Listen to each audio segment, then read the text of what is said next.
இதுதான் புதுசா கொண்டு வந்திருக்கக்கூடிய இந்த SIR திட்டம்.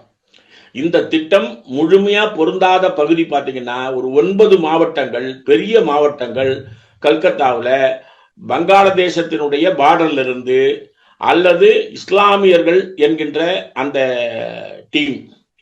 இப்போ இவர்கள் எல்லாம் வந்தா பிஜேபிக்கு ஆதரவாக இருக்க மாட்டார்கள் என்பது தெரிந்துதான் மேற்கு வங்கத்தில் இந்த SIR என்பதை தீவிரமாக இவர்கள் அனுமதிக்க வேண்டும் என்று முயற்சி செஞ்சாங்க.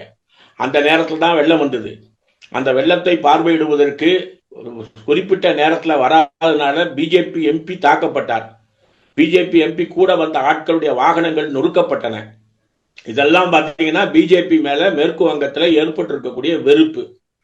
அப்ப இந்த வெறுப்பின் இடையே அறுவடை செய்வதற்கு பீகாருக்கு அடுத்ததா மேற்கு வங்கத்தை ஒன்றிய அரசு பயன்படுத்துகிறது.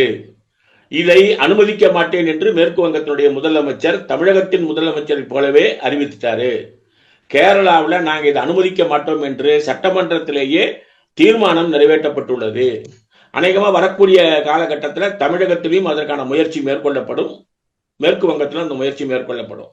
அப்போ தேர்தல் கமிஷனுடைய கைட்லைன்ஸ் படி எல்லா மாநிலங்களிலும் இதை அமலாக்கலாம் என்கின்ற அந்த திட்டம் நடக்காதுன்னும் போது தேர்தல் கமிஷனுக்கும் நமக்கும் இடையில, அதாவது இந்திய கூட்டணிக்கும் இடையில ஒரு பிளவு வரும். இந்த பிளவு இந்த ஒருங்கிணைந்த செயல்பாட்டில் ஒரு பலகீனம், இவையெல்லாம் எதிர்காலத்தில் நடப்பதற்கான வாய்ப்புகள் உண்டு. இதை சரி செய்வதற்கு உச்சநீதிமன்றம் உதவி இருக்கிறது. உச்சநீதிமன்றம் என்ன சொல்லியிருக்கு?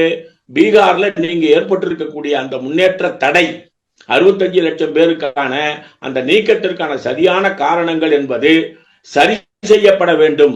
அப்படி சரி செய்யப்பட்டா நீக்கப்படாத சூழல் மேற்கு வங்கத்தில் வரும். அவசியமான அனுமதி என்கின்றது கேரளாவிலும் தமிழ்நாட்டிலும் இல்லாமல் போகும்.